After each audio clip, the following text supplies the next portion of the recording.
Hello everyone, and welcome to another CSS tutorial.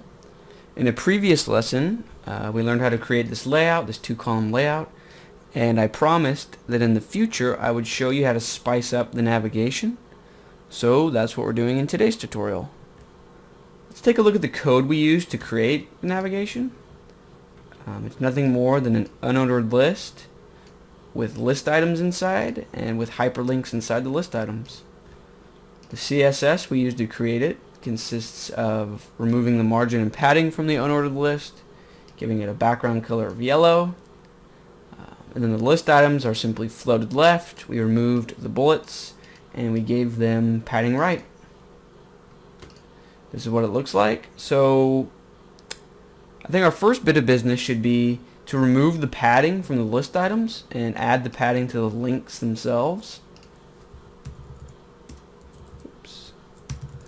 Remove the padding, and we'll give each link 10 pixels padding all the way around, and we refresh and we see that the links received horizontal padding but not vertical padding, and this is an important lesson. That's because they're inline elements and we need to make them block level elements.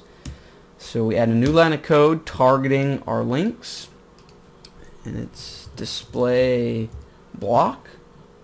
Refresh, and now they can receive vertical padding. Let's go ahead and give each link a right border to separate them. So we go into our color picker.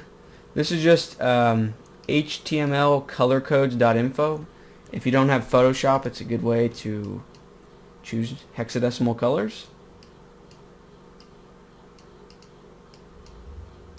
Alright, this looks good.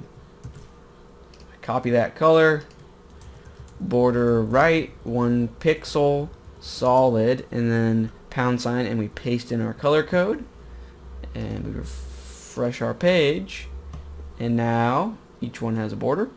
Let's add a hover style to our links.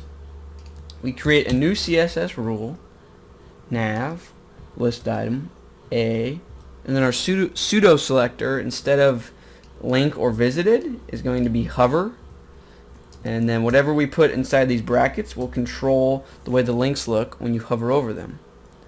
So let's give them a different background color if you hover over them, and we'll go and pick a new color. How about a darker clay color?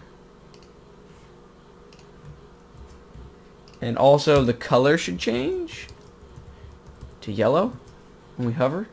So we refresh, and that's working quite nicely.